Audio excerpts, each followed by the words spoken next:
नमस्कार.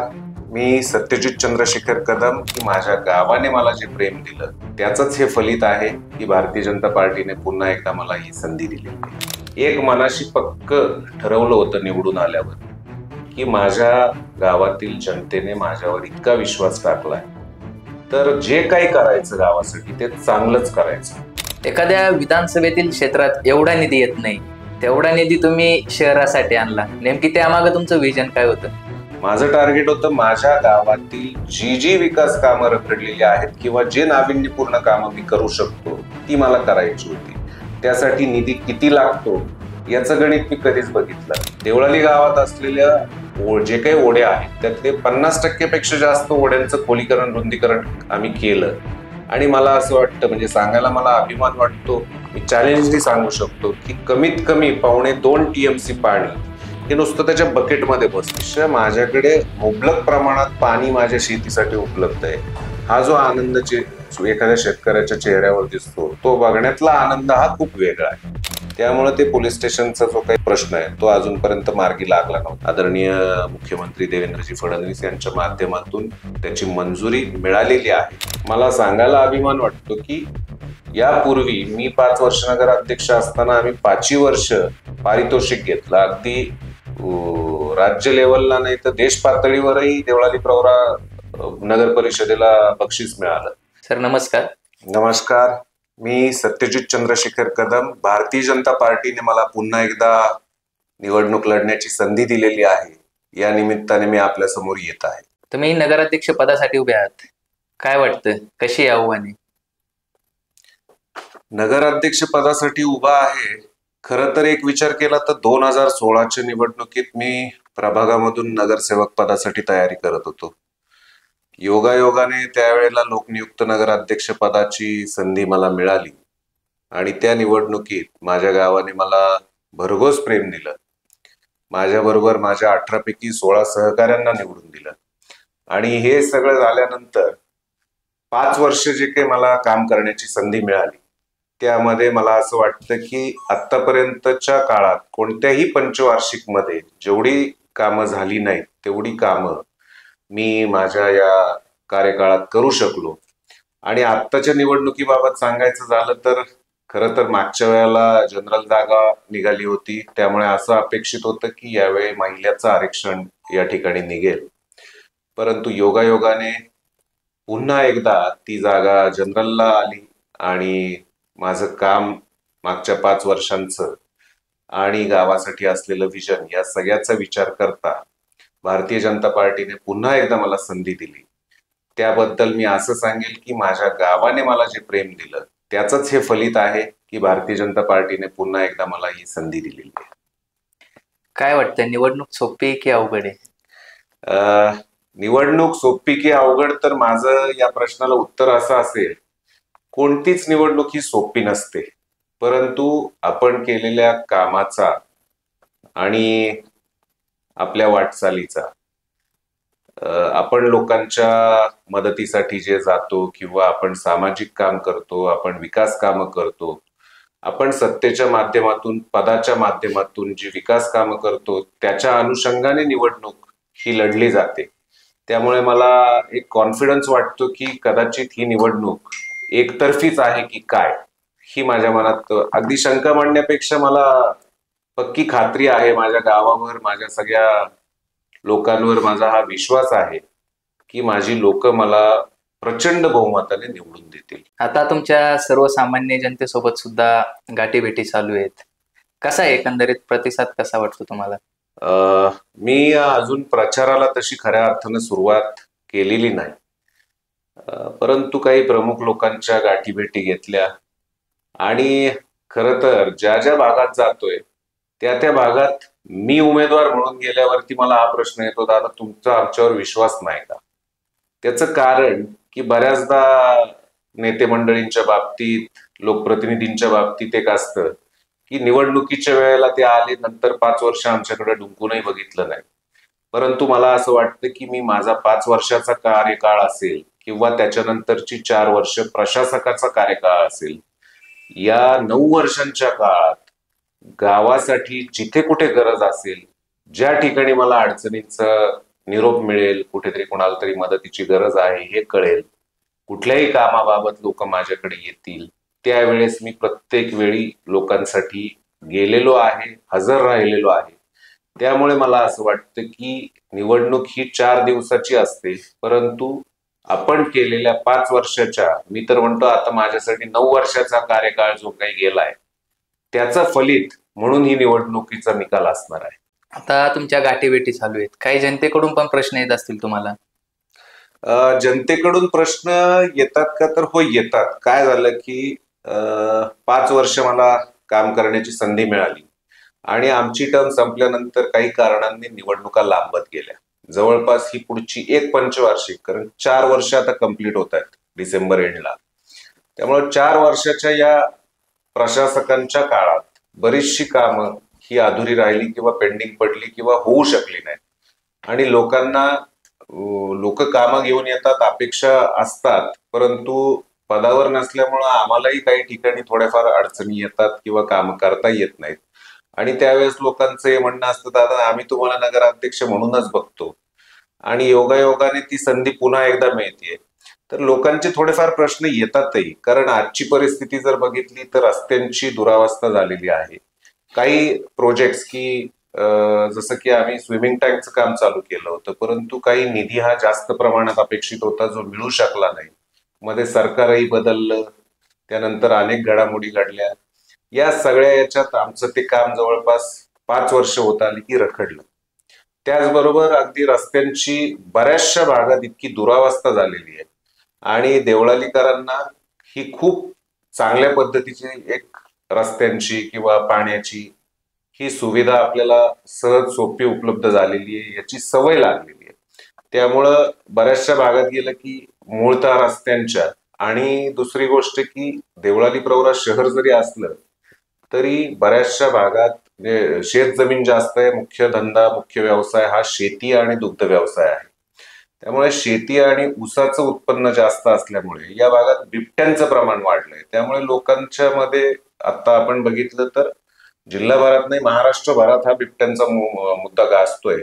आणि या परिस्थितीत लोकांना थोडी भीती वाटते की रात्रीच्या वेळेस लहान मुलांवरती आता हल्ले व्हायला लागले काही भागात. त्यामुळे बुवा आपल्याही घरात लहान मुलं आहेत, रस्त्याने येता जाताना आपण दुचाकीवर एकटे जातो. या सगळ्यामुळे लोकांना स्ट्रीट लाईट वगैरे या विषयांमध्येही जरा अपेक्षा आहेत. आणि मला असं वाटतं की या पंचवार्षिक मध्ये लोक आम्हाला संधी देतील आणि त्यावरती 100% आम्ही काम करू. आता तुमच्या समोर अनेक उमेदवार नगराध्यक्ष पदासाठी उभे आहेत, तुम्हाला अनेक आव्हाने येत असतील, मग तुम्ही त्या गोष्टींवरती प्रतिसाद कसा करता? असं आहे, निवडणूक आहे म्हणजे उमेदवार कमीत कमी 2 असणार आहेत, जास्तीत जास्त कितीही असू शकतात. आपण लोकशाहीमध्ये राहतो, त्यामुळे मला असं वाटतं की प्रत्येकाला निवडणुकीचा अधिकार आहे. त्याप्रमाणे समोरून कुणीही उमेदवार आले, काहीही असलं तरी जर जनतेला वाटलं, लोकांना वाटलं की मी खरंच काम करतो आणि कामाचा माणूस आहे, तर मला असं वाटतं की लोक मला नक्की चांगल्या मतांनी निवडून देतील. तुम्ही 5 वर्ष सत्तेत होता, कशा प्रकारे तुम्ही कामे केली 5 वर्षामध्ये? आमच्या पंचवार्षिक मध्ये सांगायचं झालं तर अगदी सुरुवातीच्या काळात एक मनाशी पक्क ठरवलं होतं निवडून आल्यावर की माझ्या गावातील जनतेने माझ्यावर इतका विश्वास टाकलाय, तर जे काही करायचं गावासाठी ते चांगलंच करायचं. एक तर करायचं तर चांगलं करायचं, नाही तर करायचं नाही. आणि करायचं नाही माझ्या स्वभावात बसत नाही, त्यामुळे करताना चांगलंच करायचं हे नक्की होतं. त्यामुळे रस्त्यांचे सगळ्यात मुख्यतः प्रश्न होते, ते बऱ्यापैकी अगदी काही ठिकाणी वर्षानुवर्ष वादाचे रस्ते होते, त्याच्यावरही आम्ही तिथे बसून 4 वेळा जाऊन मीटिंग घेऊन ते रस्त्यांचे प्रश्न सोडवण्याचा प्रयत्न केला. नुसतं सोडवलेच नाही, त्यांचे वादच मिटवले नाहीत, तर ते रस्ते पक्के मजबूतीकरण, डांबरीकरणही केले. त्याचबरोबर पाणी योजनेचं सांगायचं झालं तर देवळालीमध्ये पाणी योजना 98 साली चालू झाली. 98 मध्ये चालू झालेल्या या पाणी योजनेमध्ये काही भागात त्रुटी होत्या. त्या त्रुटींसाठी आम्ही जवळपास एक 15-16 कोटींची, काहीतरी 15-15.5 कोटींच्या आसपासची एक योजना मंजूर करून घेतली आणि त्याचं काम कंप्लीट करून काही ठिकाणी ज्या भागात नवीन टाक्यांची गरज होती तिथं टाक्या टाकल्या, काही ठिकाणी नवीन पाईपलाईन टाकणं गरजेचं होतं त्या टाकल्या. आणि आज मी सांगू शकतो की जवळपास 99.99% देवळाली गावाचा पाणी प्रश्न पिण्याचा हा मिटलेला आहे. त्यामुळे पाण्याच्या बाबतीतही आम्ही काम केलं. त्याचबरोबर देवळाली प्रवरा नगर परिषद ही क वर्ग नगर परिषद आहे, त्या मानाने पालिकेचं उत्पन्न कमी आहे.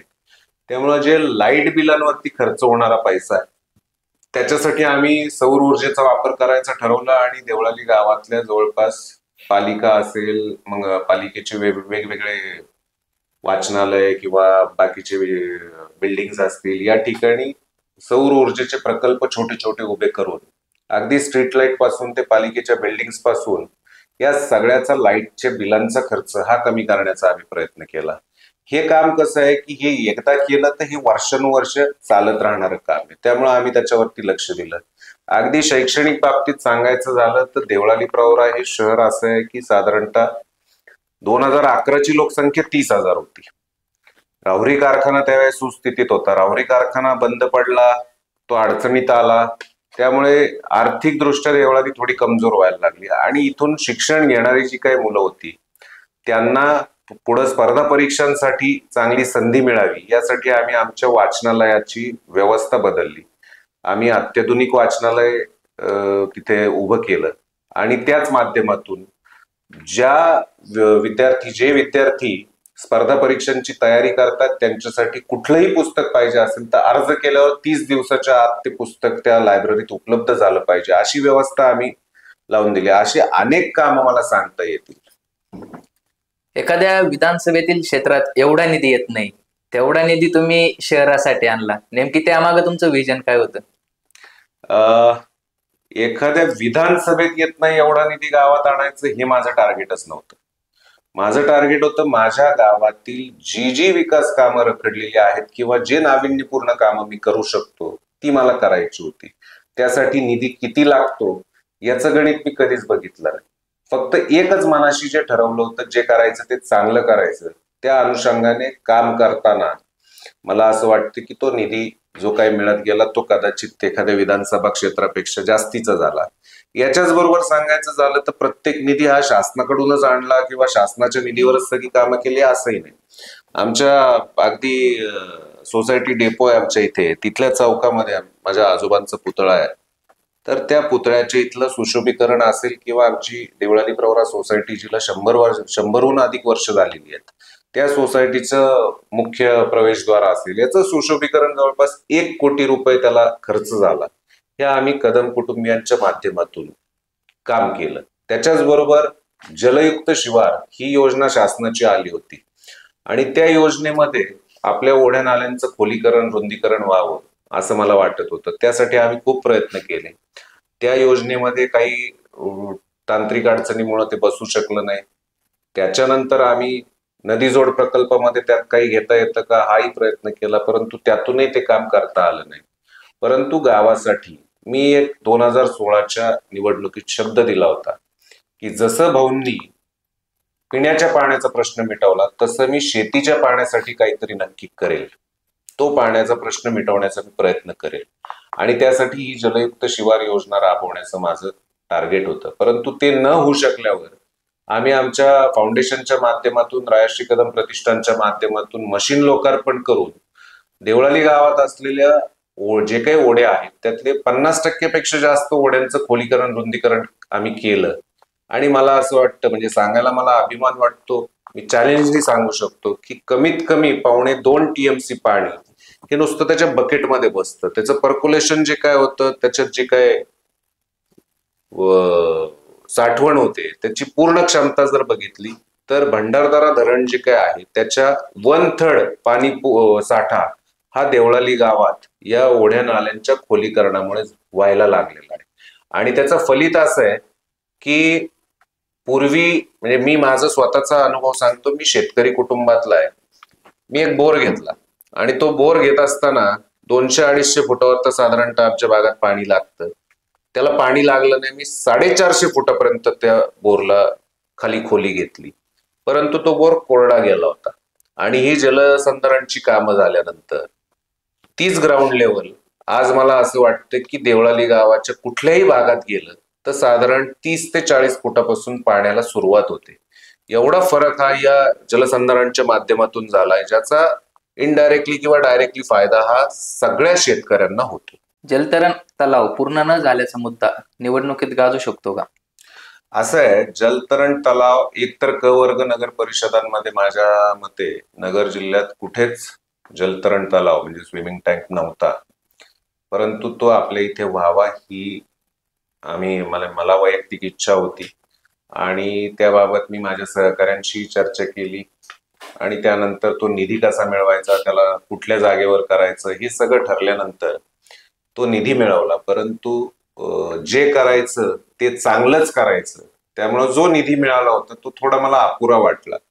त्याच्यामध्ये काही वेगळ्या पद्धतीच्या सुधारणा करून तो चांगल्यात चांगला करण्यासाठी निधी कमी पडल्यामुळे ते काम थोडं पेंडिंग पडलं. 4 वर्ष प्रशासकांच्या काळात माझ्या मते तो काम पूर्ण होऊ शकलं नाही आणि तो निधी ज्या प्रमाणात अपेक्षित होता त्या प्रमाणात येऊ न शकल्यामुळे ते काम अजूनही पेंडिंग आहे. परंतु येत्या 6 महिन्याच्या काळात ते काम पूर्ण होईल. आपल्या शहरामध्ये स्वतंत्र पोलीस स्टेशनची स्थिती काय आहे? ते कधी होणार? देवळाली प्रवरा शहरामध्ये स्वतंत्र पोलीस स्टेशन व्हावं हे खूप वर्षांपासूनचा पेंडिंग प्रश्न आहे, ज्याच्या बाबत आतापर्यंतच्या अनेक गृहमंत्र्यांशी बोलणंही झालं, वेळोवेळी त्याचा पाठपुरावाही केला, परंतु काही ना काही कारणामुळे ते पेंडिंग पडत होतं. म्हणजे याबाबत सांगायचं झालं तर प्रशासकीय अधिकारी कर्मचारी यांच्या बाबतीत जर बोलायचं झालं तर अगदी आजही आपल्याला महाराष्ट्रासाठी म्हणून किती पोलीस फोर्स पाहिजे आणि आपल्याकडे किती पोलीस फोर्स आहे याचं जर आपण खोलात गेलं तर मला असं वाटतं की तो आकडा हा कमीच आहे. आणि या सगळ्यातून एक नवीन पोलीस स्टेशन द्यायचं झालं तर त्याला माझ्या मते 40 स्टाफ मिनिमम एका पोलीस स्टेशनला लागतो, म्हणजे 40 लोक. बाकी गाड्या गोड्या तिथलं बिल्डिंग स्ट्रक्चर जागा हे जे काय लागतं हे तर वेगळं. त्यामुळे ते पोलीस स्टेशनचा जो काही प्रश्न आहे तो अजूनपर्यंत मार्गी लागला नव्हता. परंतु एक 6-8 महिन्यांपूर्वी आदरणीय मुख्यमंत्री देवेंद्रजी फडणवीस यांच्या माध्यमातून त्याची मंजुरी मिळालेली आहे. फक्त त्याचा फॉलोअप घेतला जात नाहीये, कारण की अगदी टेक्निकल कारण सांगायचं झालं तर कदाचित कुठल्याही पदावर नसताना तिथं जाऊन 4 वेळा एखादी गोष्ट बोलणं हे शक्य होत नाही. त्यामुळे त्याचा फॉलोअप तेवढ्या पटीत घेतला जात नाही, म्हणून ते पेंडिंग आहे. लवकरच ते काम मार्गी लागेल. आता आपल्याकडं आरोग्य संदर्भात थोडीशी परिस्थिती बिकट आहे सरकारी दवाखान्यांची. तुम्ही त्या बाबतीत कसा पाठपुरावा करत आहे आता? असं आहे, नगर परिषद हद्दीमध्ये सरकारी दवाखाना जो येतो हा जिल्हा परिषदच्या अंतर्गत आहे. हा आपल्या नगर परिषदेच्या अंतर्गत नसल्यामुळे त्याच्यावर तसा कंट्रोल नगर परिषदेचा राहत नाही. फार कमी गोष्टी अशा आहेत की त्या नगरपालिकेशी संलग्न असतात, त्यामुळे तो कंट्रोल जो काही आहे किंवा त्याच्यासाठीचा निधी उपलब्ध करणं आहे, या सगळ्या विषयांमध्ये जिल्हा परिषदच्या माध्यमातून जावं लागतं. आणि हे सगळं होत असताना आम्ही त्याही बाबतीत प्रयत्न केले, परंतु त्याला सरकारच्या काही योजना किंवा निधी याबाबत थोड्या अडचणी होत्या. आत्ताच्या सरकारने गेल्या 2-2.5 वर्षांमध्ये बऱ्याचशा ठिकाणी या सुधारणांबाबत काही निधी उपलब्ध करून दिलेले आहेत, वेगवेगळ्या योजना उपलब्ध करून दिलेल्या आहेत. त्या माध्यमातून आता आम्ही पाठपुरावा करतोय.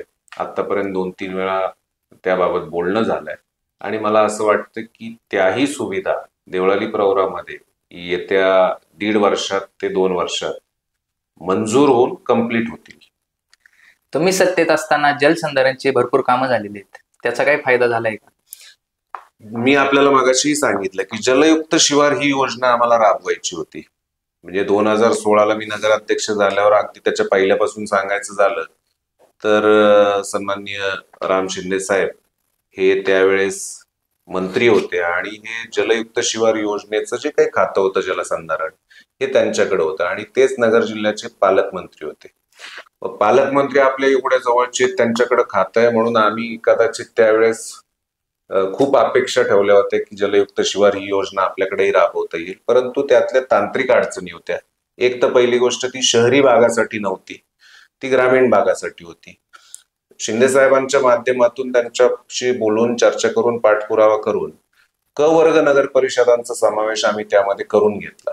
परंतु त्यानंतरही त्यामध्ये टेक्निकल अडचण अशी होती की जिथं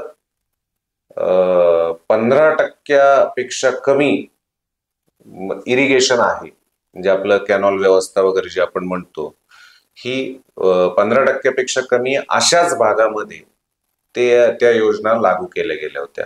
आणि देवळालीचा परिसर असा आहे की भंडारदरा आणि मुळा या दोन्ही धरणाच्या पाणी या आपल्या देवळाली हद्दीत येतं. त्यामुळे जवळपास 80% जास्त क्षेत्र हे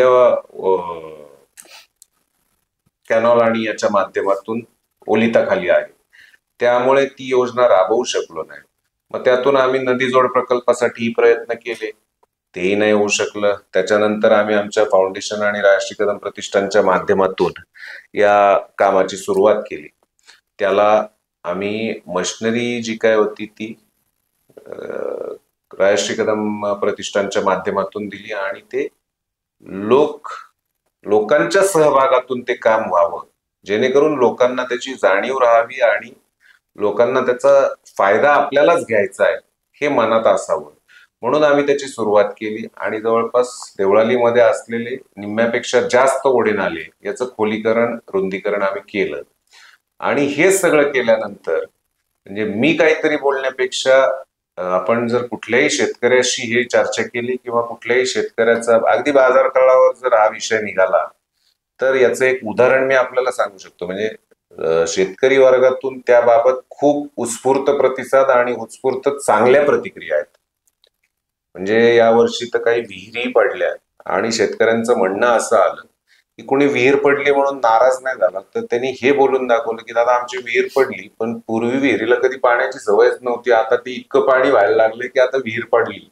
तो त्याच्यातूनही विहीर पडली हे शेतकऱ्याचं जे दुःख आहे ना, त्या दुःखापेक्षा माझ्याकडे मुबलक प्रमाणात पाणी माझ्या शेतीसाठी उपलब्ध आहे, हा जो आनंद एखाद्या शेतकऱ्याच्या चेहऱ्यावर दिसतो, तो बघण्यातला आनंद हा खूप वेगळा आहे. त्यामुळे मला असं वाटतं की याचा नक्कीच फायदा झालेला आहे. तुमच्या माध्यमातून स्वच्छतेचा हा मुद्दा हा कायम चर्चेत असतो. आता भूमिगत गटारी या योजनेचा आपल्याकडे परिस्थिती काय आहे सध्या? नाही, स्वच्छतेचा मुद्दा आणि भूमिगत गटारी या दोन वेगवेगळ्या गोष्टी आहेत असं मी म्हणतो. याचं कारण स्वच्छता ही दैनंदिन स्वच्छता जी येते की देवळाली प्रवरा नगर परिषदेच्या माध्यमातून घंटागाडी प्रत्येक ठिकाणी जाते आणि कचरा संकलन होतो. देवळाली गाव जवळपास 60% जास्त गाव हे वाड्या वस्त्यांवर विखुरलेलं आहे. त्या भागामध्ये घंटागाडी चालू करणं किंवा आठवड्यातून एकदा तरी त्या भागातलं कचरा संकलन होणं हे आम्हाला अपेक्षित होतं. त्यावर आम्ही प्रयोग करून त्या गोष्टी चालूही केल्या, परंतु त्या अपेक्षे एवढ्या सक्सेस होऊ शकल्या नाहीत. आणि ते सगळं करत असताना काही निधीची कमतरता या 4 वर्षांमध्ये आल्यामुळे मला सांगायला अभिमान वाटतो की यापूर्वी मी 5 वर्ष नगराध्यक्ष असताना आम्ही 5ही वर्ष पारितोषिक घेतलं. अगदी राज्य लेवलला नाही तर देश पातळीवरही देवळाली प्रवरा नगर परिषदेला बक्षीस मिळालं. परंतु आत्ताच्या परिस्थितीत काही निधीच्या कमतरतेमुळे म्हणा किंवा काय, त्या स्वच्छतेकडे थोडं दुर्लक्ष झालेलं आहे, हे मी मान्य करेल. यात नक्की आम्ही सुधारणा करू. आणि राहिला विषय भूमिगत गटार योजनेचा, तर अंडरग्राऊंड ड्रेनेज याचा फायदा काय किंवा काय नाही, तर ओपन नाल्या ज्यावेळेस असतात त्यावेळेस ते सगळं सांडपाणी हे त्या नाल्यांमधून वाहत असतं. तिथे कुठे ना कुठे नाल्या खराब होतात आणि त्यात ते पाणी साठून तिथं डासांचं प्रमाण वाढतं किंवा काय, तर हे सगळं जे रोगराई पसरण्याचं मूळ कारण आहे तिथे डास. आणि हे डास होऊ नयेत म्हणून जी 4-5 वेळा फवारणी करूनही काही वेळेला असं होतं की डास कंट्रोलमध्ये येत नाहीत, डेंग्यू सारखे, मलेरिया सारखे आजार होतात. या सगळ्यावरती बेस्ट सोल्युशन म्हणजे मला असं वाटतं की ही अंडरग्राऊंड ड्रेनेज किंवा भूमिगत गटार योजना जी आहे ही याच्यावर कार्यान्वित होणं हे एक चांगलं सोल्युशन आहे. आणि याचा फायदा दुसरा असा आहे, अंडरग्राऊंड ओपन नाल्या ज्यावेळेस असतात त्यावेळेस जे सांडपाणी वाहतं त्याचं पर्क्युलेशन जे काय होतं ते आपल्या जमिनी किंवा आपल्या विहिरी, बोर याचं पाणी खराब होत चालतं. आणि ज्यावेळेस आपण अंडरग्राऊंड ड्रेनेज मधून हे सगळं पाण्याला ट्रीटमेंट करून सोडतो त्यावेळेस ते मला असं वाटतं की शेतीसाठीही ते पाणी वापरलेलं चांगलं असेल किंवा वापरता येतं, वापरणे योग्य होतं. त्यामुळे त्याचा फायदा हा नक्कीच होणार आहे. वाढीव पाणी पुरवठा योजनेबाबत काय सांगाल तुम्ही? 2016ला आमची निवडणुकीनंतर ज्यावेळेस आम्ही निवडून आलो आणि काम करण्याची संधी मिळाली, त्यावेळेस देवळाली गावातल्या काही भागामध्ये पाण्याची अडचण ही होती, हे मान्यच करतो मी. परंतु त्यामध्ये एक 15 कोटींच्या आसपासची काहीतरी योजना आम्ही मंजूर करून घेतली.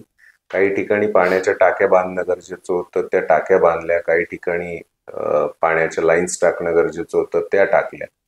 परंतु त्याच्यानंतरही म्हणजे जे आम्ही काम करत असताना पहिले 2.5 वर्ष आम्हाला अगदी मनमोकळं काम करता आलं, परंतु नंतर कोविड आला आणि कोविडमध्ये बरीच कामं पेंडिंग होती. पण त्याच दरम्यान एक लक्षात आलं की बऱ्याचशा लाईन्स या पीव्हीसी पाईप वापरला गेलाय आणि त्यामध्ये त्या लाईन्स टाकल्या गेल्या.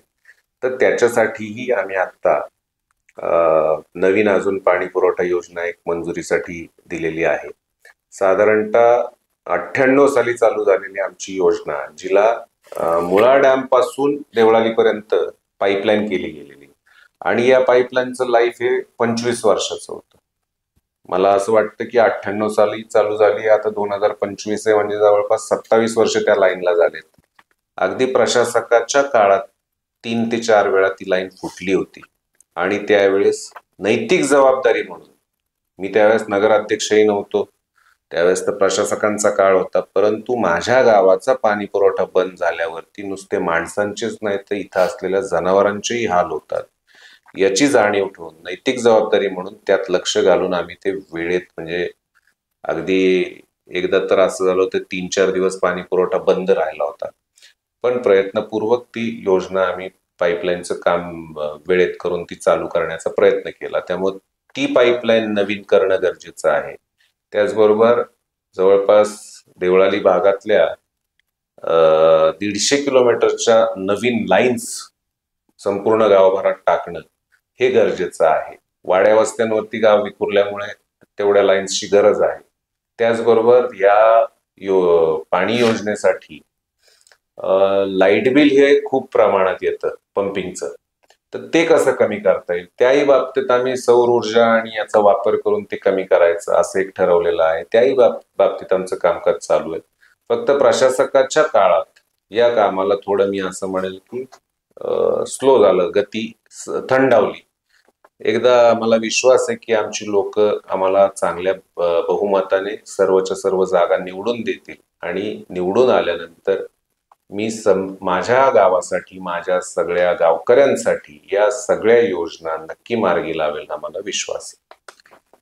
कोविड काळचा अनुभव कसा होता? तुम्ही स्वतः पण कोविड सेंटर चालू केलं होतं. कोविड आला, माझ्या मते देवळाली गावच नाही, संपूर्ण देश लॉकडाऊन झाला होता. अख्खा देश जागेवर, म्हणजे स्वप्नातही आपण कधी विचार करू शकत नव्हतो की अख्खा देश जागेवर बसू नये, काय तर फक्त सोशल मीडिया किंवा टीव्ही बघतोय. पण ही परिस्थिती आली होती आणि त्यावेळेस खऱ्या अर्थाने जर एक विचार केला तर लोकांना आधाराची गरज होती. कामधंदा बंद झालेला होता, अनेक कुटुंबांची उपासमार होऊ शकत होती, आपलं गाव, आपलं घर हे सांभाळणं गरजेचं होतं. आणि त्या काळामध्ये मला असं वाटतं की माझ्या देवळाली गावामध्ये मी, माझ्या सहकाऱ्यांनी आणि सर्वसामान्य नागरिकातून आमचे अनेक सहकारी मित्र पुढे आले, सामाजिक संस्था पुढे आल्या, अगदी माजी सैनिक संघटना ही आमच्या बरोबर कार्यरत झाली आणि देवळाली गाव सुरक्षित ठेवण्यासाठी आम्ही अगदी एकूण एक रस्त्याला चौकी, जवळपास 46 चौक्या आम्ही त्यावेळेस उभ्या केल्या आणि 24 तास त्या ठिकाणी त्याच भागातल्या आमचे जे काही स्वयंसेवक म्हणून लोक पुढे आले, आमचे सहकारी पुढे आले, त्यांच्यावरती जबाबदाऱ्या देऊन अगदी 6-6, 8-8 तासाच्या ड्युट्या जसं लावतो आपण एखाद्या कर्मचाऱ्यांची ड्युटी लावतो, तशी स्वयंस्फूर्तीने स्वतः जबाबदारीने लोकांनी ती, आमच्या सहकाऱ्यांनी, मित्रांनी, सगळ्या गावकऱ्यांनी ती जबाबदारी उचलली आणि 46 ठिकाणी गावात कोण येतं कोण जातं याची प्रत्येक ठिकाणी आम्ही नोंद ठेवली. त्यामुळं पहिल्या कोविडच्या लाटेत जर सांगायचं झालं तर अगदी शेवटच्या टप्प्यात एक पेशंट निघाला, नाहीतर देवळाली गावात एकही पेशंट नव्हता. हे होताना जवळपास 2 महिने आम्ही किचन चालू ठेवलं की जी गोरगरीब कुटुंब आहेत की जे आपण म्हणतो हातावर पोट आहे असा आपण एक शब्द वापरतो. तर अशी जी काही कुटुंब होती की ज्यांचे खरंच खाण्यापिण्याचे वांदे झालेले होते, अशा कुटुंबांसाठी म्हणून जवळपास 4,000 लोकांचा स्वयंपाक दररोज सकाळ संध्याकाळ आपण करत होतो. 59 दिवस बरोबर आपण ते किचन चालवलं. आणि मला सांगायला अभिमान वाटतो की त्याच्यासाठी कुठली वेगळी टीम लावलेली नव्हती किंवा माणसं रोजानी लावलेली नव्हती, तर स्वयंस्फूर्तीने सगळ्या महिला भगिनी आमच्या ज्या काही आहेत त्यामध्ये माझी पत्नी सौ प्रीतीने ती जबाबदारी घेतली होती की जे काही किचनची व्यवस्थापन आहे ते सगळं त्या महिलांनी आमच्या बघितलं. आणि त्याची डिस्ट्रीब्युशनची व्यवस्था ही आम्ही कोणाला तिथं जेवायला नव्हतो बोलवत, तर प्रत्येकाला घरोघरी ते डबे पोहोचवत होते. 4,000 लोकांना अर्धा ते पाऊण तासात शेवटच्या माणसाचा डबा पोच करून आमचा माणूस आलेला असायचा. आणि हे सगळं करताना सोशल डिस्टन्स पासून सगळे जे काही कोविडचे नॉर्म्स होते ते सगळे आम्ही पाळले. आणि यातून मला सांगायला अभिमान वाटतो की या आमच्या अख्ख्या टीम मध्ये कोणालाच कोविड झाला नाही त्या काळात. म्हणजे हे तेवढं अगदी त्याचे सगळे सेफ्टी नॉर्म्स आपण जे काय म्हणतो ते सगळं पाळून ती कामं केली गेली. त्याचबरोबर आम्ही जवळपास 5,000 ते 7,000 कुटुंबांना देवळाली गावात आणि अगदी 20-25,000 कुटुंबांना तालुक्याभरात काही किराणा सामानाचं वाटप केलं. ते किराणा सामान वाटप करायला ते काही खूप मोठं किराणा सामान आम्ही दिलं असं नव्हतं, परंतु मीठ मिरची जे आपण म्हणतो बोलीभाषेत, तर तेल, मीठ, मिरची, साखर, जे काही दैनंदिन गरजेच्या काही वस्तू आहेत अशा वस्तू हे दिल्या गेल्या. आणि ते देण्यामागचा उद्देश एकच होता की या वस्तू की आम्ही तुमच्यासाठी आहोत, कुठं काही वाटलं तर आम्हाला संपर्क करा. त्याच्याबरोबर आम्ही काही नियमावली किंवा सेफ्टी नॉर्म्स हे लिहून दिले होते की तो प्रत्येक कागद प्रत्येकापर्यंत पोहोचावा आणि त्याच्या प्रकारे ते प्रिकॉशन घेतले जावे, काळजी घेतली जावी, यासाठीचा आम्ही तो प्रयोग केला होता. हे सगळं होत असताना राहुरी तालुक्यामध्ये कुठेच कोविड सेंटर नव्हतं. त्यावेळेस मी तत्कालीन जिल्हाधिकाऱ्यांशी बोललो. राजेंद्रजी भोसले साहेब त्यावेळेस होते. भोसले साहेबांशी बोललो. त्यांना म्हटलं, साहेब देवळालीमध्ये कोविड सेंटर करायचा विषय चाललाय. त्यांनी DHOशी वगैरे संपर्क करून दिला. आपले साईदीप हॉस्पिटलचे मुख्य म्हणजे दीपक हॉस्पिटल जे नगरला होतं, डॉक्टर दीपक, तर त्यांच्याशी दीपक सरांशी मी जाऊन बोललो. म्हणजे त्याचा तर अगदी मजेदार किस्सा झाला की DHO आणि हे ज्यावेळी देवळालीत आले, तहसीलदार साहेब होते, मी त्यांना जागा दाखवली. आमची अंडर कन्स्ट्रक्शन बिल्डिंग होती पालिकेची, जिचं काम अर्धवट अवस्थेत होतं. आणि तिथं आम्ही कोविड सेंटर उभं करतोय. आणि 7 दिवसात ते कोविड सेंटर, मी तारीख सांगितली, 17 तारीख होती, त्या दिवशी आमचं चर्चा झाली, 25 तारखेला आम्ही त्याचं ओपनिंग करतोय. म्हणजे तहसीलदार साहेब माझ्याकडे बघून हसायला लागले की त्यांनाही वाटलं नव्हतं एवढं फास्ट काम होईल. अगदी मी अभिमानाने सांगू शकतो की 30 बेडचं ऑक्सिजन सेटअप असलेलं डेडिकेटेड कोविड सेंटर, BCHC. त्यावेळेस कोविड सेंटरचे वेगवेगळे प्रकार होते की फक्त क्वारंटाईन होणं किंवा ट्रीटमेंट होणं किंवा त्याच्या पुढच्या ट्रीटमेंट होणं. व्हेंटिलेटर नाही म्हणणार, परंतु काय बायपॅप का काहीतरी म्हणतात त्याला, मला मेडिकल टर्म्स एक्झॅक्टली नाही सांगता येणार. परंतु त्याचीही व्यवस्था आम्ही आमच्या देवळालीच्या कोविड सेंटरला केली होती. एक केस अशी झाली की 24 स्कोर, त्यावेळेस स्कोर असायच्या, 25 हा सगळ्यात हायर साईडला होता. 24 स्कोर असलेली 108 किलो वजन असलेल्या एक महिला पेशंट की ज्या हेवी डायबेटिक होत्या, येताना त्यांना मी स्वतः होतो, आम्ही उचलून आत नेलं होतं ॲम्ब्युलन्स मधून. आणि 13व्या दिवशी त्या पूर्णपणे बऱ्या होऊन इथून गेल्या. अगदी 93 का 97 हजार रुपये त्यांचं सगळं बिल झालं. परंतु आम्ही ती काय मोफत सुविधा कुठलीच दिलेली नव्हती, त्याला अल्प दरात उपलब्ध करून दिली होती. परंतु मला सांगायला अभिमान वाटतो की देवळालीतलेच नाही तर अगदी राहुरी तालुक्यातले नाही तर जिल्ह्यातले आणि अगदी ठाण्या मुंबई पर्यंतचे काही पेशंट हे देवळालीला ऍडमिट झाले आणि पूर्णपणे बरे होऊन गेले. सुदैवानं आमच्या कोविड सेंटरला शेकडो पेशंट बरे होऊन गेले, ज्यामध्ये एकाचाही मृत्यू झालेला नाही. काही प्रमाणामध्ये रस्त्यांची दुरावस्था झालेली आहे, त्याबाबत काही सुधारण्यासाठी काही प्रयत्न चालू आहेत का आता? असं आहे, माझ्या म्हणजे कोणतंही काम करताना ते करायचं तर चांगलंच करायचं हे जे मनाशी ठरवलंय. त्यामुळे माझ्या गावात काही गोष्टी ज्या काही सुधारणा करायची हे करत असताना गावठण परिसर असेल किंवा राहुरी फॅक्टरीवरती असलेल्या अनेक गुरुकुल वसाहत असेल, आदिनाथ वसाहत असेल, समर्थनगर वसाहत असेल, मुळा कॉलनी असेल किंवा वृंदावन कॉलनी असेल, मसे कॉलनी असेल, अशा अनेक भाग मला सांगता येतील. अगदी अंबिका नगर वगैरे हेही भाग सांगता येतील. कारखाना चाळ हा विषय असा आहे की कारखान्याच्या अंतर्गत येणारा तो भाग आहे, परंतु तिथल्याही काही सुधारणा याच्यापूर्वी आम्ही तिथे कामं केली आहेत. स्वच्छतेच्या बाबतीत असतील किंवा अगदी पाण्याच्या बाबतीत असतील, त्याही लोकांना, कारण ते आमचे शहरवासी आहेत त्यामुळे त्यांनाही मदत व्हावी या दृष्टीने आम्ही प्रयत्न केलेलेच असतील. परंतु या सगळ्या परिसराचा विकास करताना रस्त्यांच्या बाबतीत विशेषतः मी सांगितलं ते सगळे जर भाग घेतले तर गावठाण हद्दीत येणारे रस्ते हे पूर्णतः कॉन्क्रिटीकरण करणं गरजेचं आहे आणि ते केले पाहिजेत. एक त्यातलंच उदाहरण सांगायचं झालं तर आदिनाथ वसाहत ही सगळ्यात जुनी वसाहत राहुरी फॅक्टरीवरची तशी, म्हणजे एन ए प्लॉट वगैरे जी काय कन्सेप्ट सुरुवातीला आली त्यातला खूप सुधारित असा हा भाग. आणि त्या ठिकाणी रस्त्यांची कामं वर्षानुवर्ष होत गेल्यावर पूर्वीचे जे बंगले होते किंवा घरं होती त्याची हाईट रस्त्यापासून 2-2.5 फूट वरती होती. तर आता असं झालंय की रस्ता 2 फूट वरती गेला आणि घरं 1-1.5 फूट 2 फूट खाली आलेली आहेत. त्यामुळं रस्त्यावरचं पाणी घरांमध्ये यायला लागलं.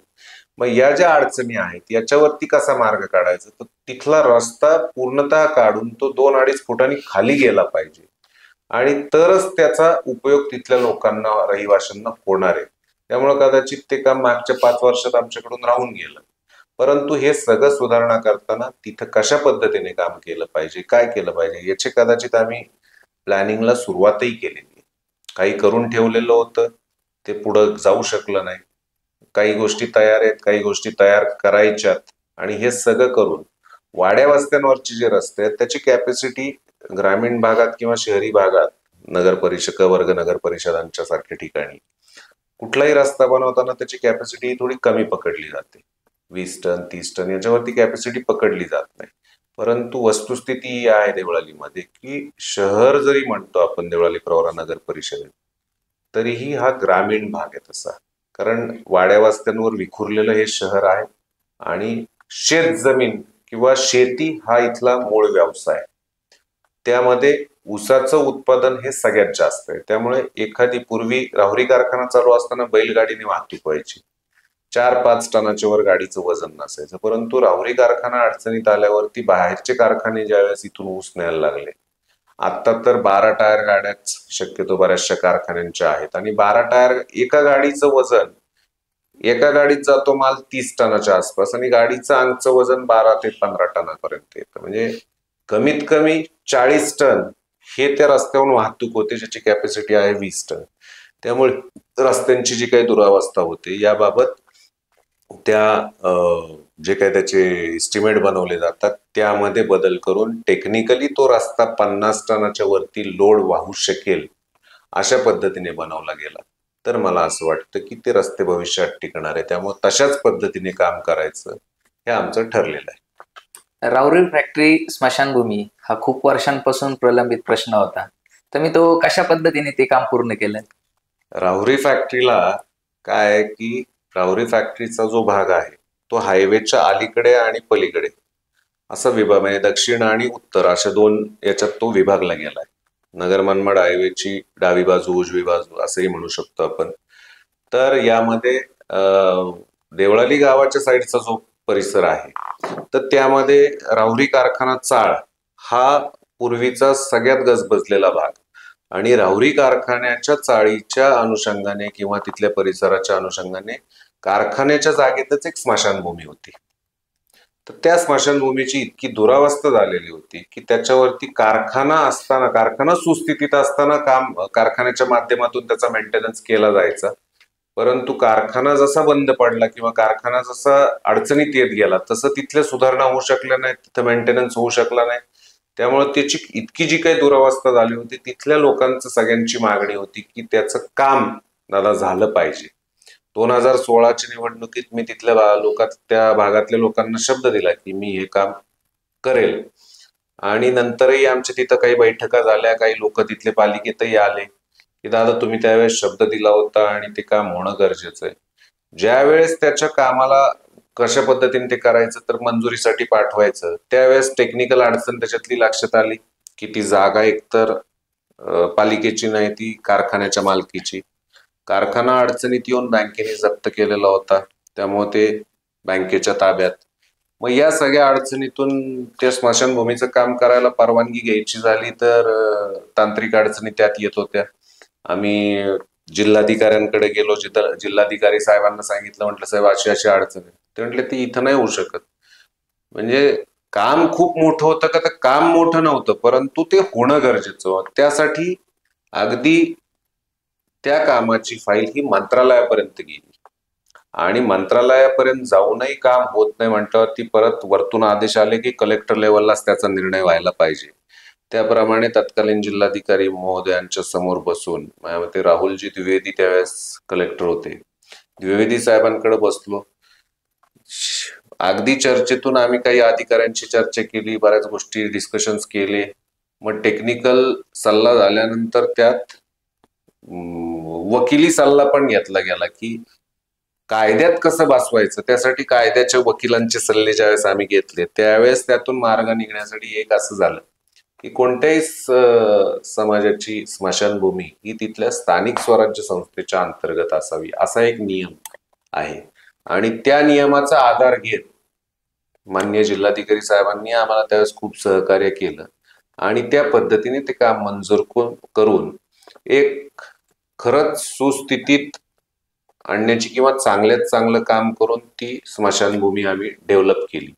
म्हणजे खरं तर स्मशानभूमी हा भाग असा नक्कीच नाहीये की त्याचं लोकार्पण वगैरे व्हावं, परंतु तिथल्या लोकांच्या इच्छेखातर त्याचं लोकार्पणही आम्ही केलं. शहराला इको फ्रेंडली करण्यासाठी तुम्ही सौर ऊर्जेचा मोठ्या प्रमाणात उपयोग केला. तुम्हाला ही कल्पना कशी सुचली? देवळाली नगर परिषदेचं वार्षिक उत्पन्न जर बघितलं तर ते कमी होतं आणि येणारं लाईट बिल हे भरपूर प्रमाणात असायचं.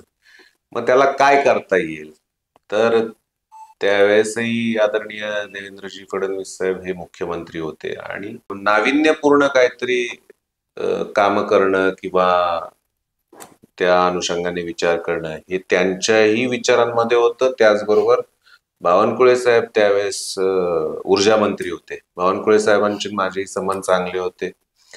तर सौर ऊर्जे किंवा याचा वापर हा जास्तीत जास्त करावा असं आपल्या देशाच्या पंतप्रधानांनी त्यावेळेस आवाहन केलं होतं. माझ्या मते त्यावेळेस टीव्हीला वगैरे बऱ्याच ऍड चालायच्या. बरोबर. तर सहजच कुठेतरी सोशल मीडियावरती ते क्लिक झालं आणि लक्षात आलं की अरे हे आपल्याला जे लाईट बिल येत आहेत ही कशी कमी करता येतील. कारण हा प्रश्न कदाचित मी 5 वर्ष तिथं नगराध्यक्ष असेल, माझ्यानंतर कोण येईल कोण नाही माहिती नाही, परंतु आपल्या गावाचं काम आहे, यावरती काहीतरी कायमस्वरूपीचा मार्ग काढला पाहिजे. हे ज्यावेळेस लक्षात आलं त्यावेळेस आम्ही त्याच्यावर विचार करत असताना सौर ऊर्जा हा एक असा आम्हाला समोर ऑप्शन दिसला, पर्याय दिसला की याच्या माध्यमातून ही जी काही लाईट बिलं येतात ही कमी होऊ शकतात आणि चांगल्यात चांगल्या पद्धतीने आपल्या गावाचं व्यवस्थापन हे वर्षानुवर्ष चालू शकतं. म्हणून आम्ही त्यातून प्रयत्न करून जवळपास गावातल्या 14 ठिकाणी सोलरचे छोटे छोटे प्रोजेक्ट उभे केले आणि त्यातून ते सौर ऊर्जेचा वापर चालू झाला. मग त्यातले गावठांमधले स्ट्रीट लाईट असतील किंवा पालिकेचे लाईट बिल असतील, हे सगळं माझ्या मते अगदी झिरोवर आलं त्यावर. आता या संदर्भात सौर ऊर्जेबाबत पुढील तुमचे काही विजन असतील ना? सौर ऊर्जेच्या बाबतीत मी मगाशी सांगितलं की आम्ही सौर ऊर्जेच्या बाबतीत मी असा विचार करतोय की जी काही वाढीव पाणी पुरवठा योजना आम्ही घेतोय त्यामध्ये सौर ऊर्जेला प्राधान्य देत मुळा डॅमवरती जे काही पंपिंग स्टेशन आपण उभं करतो किंवा आत्ताही आहे त्याच्यात जी काही सुधारणा करायची, तिथे सोलर प्रोजेक्ट एक उभा करायचा, ज्याच्या माध्यमातून जे काही महिन्याकाठी येणारं आमचं लाईट बिल आहे पालिकेचं पाणी योजनेवरचं हे शून्यापर्यंत जावं, जेणेकरून त्याचा फायदा हा होईल की जर पाणी पुरवठा योजना ही पालिकेने स्वतःच्या खर्चाने चालवावी, येणाऱ्या उत्पन्नातून चालवावी, असा जर काही कधी विषय पुढच्या भविष्य काळात घडला तर मला असं वाटतं की त्या सौर ऊर्जेचा वापर करून ते लाईट बिल झिरो झालं तर आमच्या जे काही वॉटर सप्लायची आमची म्हणजे पाणी पुरवठ्याचं जे काही कॉस्टिंग येत आहे किंवा आजचे जो काही खर्च येतोय तो मला असं वाटतं अगदी 10-20% येईल. आपल्या या मुलाखतीच्या माध्यमातून तुम्ही जनतेला काय सांगू इच्छिता? खरं तर मुलाखतीच्या माध्यमातून मी एक तर प्रिपेअरच नव्हतं की माझी मुलाखत आता तुम्ही लोक घेणार हे मलाच माहित नव्हतं. अचानकपणे कळालं. परंतु हरकत नाही, मला पुन्हा एकदा संधी मिळाली. मी मनमोकळेपणाने या मुलाखतीच्या माध्यमातून सांगेन की मला चुकूनही वाटलं नव्हतं की पुन्हा नगराध्यक्षपदाची निवडणूक मला लढवायची आहे किंवा मला नगराध्यक्षपदाला पुन्हा संधी मिळू शकेल. कारण की मागच्या वेळेला मी सांगितल्याप्रमाणे मागच्या 2016च्या निवडणुकीत ही लोकनियुक्त नगराध्यक्ष पदाच्या निवडणुकीची जागा ही सर्वसाधारण होती, त्यामुळे मला संधी पक्षाने दिली. आणि 2016ला जी सर्वसाधारण जागा होती ती अशीच अपेक्षा होती की त्याच्यानंतरच्या पंचवार्षिकला ती महिलांसाठी आरक्षित होईल. परंतु योगायोगाने ती जागा पुन्हा सर्वसाधारण झाली आणि त्यातून मला ती संधी मिळाली. पार्टीने मला ती संधी दिली, उमेदवारी मला दिली, म्हणून मी नगराध्यक्ष पदाची ही निवडणूक लढवतोय. आणि मला असं वाटतं की गावाच्या कुठल्याही कोपऱ्यात मी गेलो, म्हणजे अगदी कुठल्याही बाजूची मला शिव विचारली, तिथलं शेवटचं घर विचारलं तर मी सांगू शकतो. किंवा मला असं वाटतं 10 प्रभाग आहेत, 10 प्रभागांमध्ये कुठं काय अडचणी आज आहेत हे मला असं वाटतं की बऱ्यापैकी मला माहीत आहेत आणि त्याच्यावरती काय करायला पाहिजे आणि ते काम कशा पद्धतीने करायचंय हेही मला माहित आहे. त्यामुळे मी या माध्यमातून माझ्या समस्त शहरवासियांना, माझ्या गावकऱ्यांना नम्र आवाहन करेल की पुन्हा एकदा ही संधी मला मिळालेली आहे. 2016ला आपल्या सर्वांच्या आशीर्वादाने ही संधी मिळाली होती, परंतु त्यावेळेस 2.5 वर्ष आम्हाला कामाला मिळाली. 2-2.25 वर्ष ही कोविडमध्ये गेली आणि 2.5 वर्ष आपल्या विचारांचं सरकार होतं, 2.5 वर्ष हे विरोधी सरकार होतं. परंतु त्या सरकारच्या काळातही जवळपास 60-70 कोटींची कामं आपल्या अगदी भूमिगत गटार योजनेची मंजुरी ही त्या सरकारच्या काळात आपण घेतली आणि त्या कामाला सुरुवात झाली. 98% येऊन ते काम अडकलेलं आहे पहिल्या फेजचं. अजून सेकंड फेजचं काम व्हायचंय. त्याचबरोबर अनेक रस्त्यांचे प्रश्न आहेत, प्रलंबित नसतील ते, परंतु गेल्या 4-5 वर्षांमध्ये म्हणजे 4 वर्ष तर ही प्रशासकाचीच राहिली आणि त्याच्या आधीच्या 5 वर्षाच्या काळात झालेली कामं, बरेचसे डांबरी रस्ते झाले, परंतु त्याची कॅपॅसिटी कमी पकडलेली होती टनेजची. 20 टनाची जर कॅपॅसिटी पकडलेली आहे रस्त्याची आणि त्याच्याहून आज जाणाऱ्या गाड्या 50 टनाच्या जात आहेत लोडिंगच्या, तर त्या रस्त्यांची अवस्था ही जरा खराब झालेली आहे, याची मला पूर्णपणे जाणीव आहे. त्याचबरोबर अनेक भागांमध्ये पाणी साठलं जातं काही कारणाने, पावसाचं आलेलं पाणी व्यवस्थित त्याचा निचरा होत नाही, त्यामुळे शेतीचं नुकसान होतंय, याचीही मला जाणीव आहे. त्याचबरोबर अनेक असे रस्ते आहेत की काहीतरी वादामुळे किंवा नवीन रस्त्यांची गरज आहे आणि ते पेंडिंग राहिलेले आहेत, त्याचीही मला जाणीव आहे. आपल्याकडे आता बिबट्यांचं शहरामध्ये प्रमाण वाढलेलं आहे. सिक्युरिटीच्या माध्यमातून जर विचार केला तर स्ट्रीट लाईटची गरज आहे, याची मला जाणीव आहे. आणि ही सगळी कामं, ही मी वरच्यावर कामं सांगतो, याच्या खोलात जायचं झालं तर कदाचित अर्धा-पाऊण तास मला यातच लागेल. परंतु ही सगळ्या कामांची मला जाणीव आहे. मुख्यतः आपली आत्ताची असलेली पाणी पुरवठा योजना ही नव्याने आपल्याला डॅमवरून पाईपलाईन आणून ती सुधारित करणं हेही गरजेचं आहे. या सगळ्यासाठी म्हणून मला असं वाटतं की माझ्या सगळ्या शहरवासियांनी, आमच्या जनतेने मला पुन्हा एकदा संधी द्यावी, हे नम्र आवाहन मी आपल्या माध्यमातून करतो.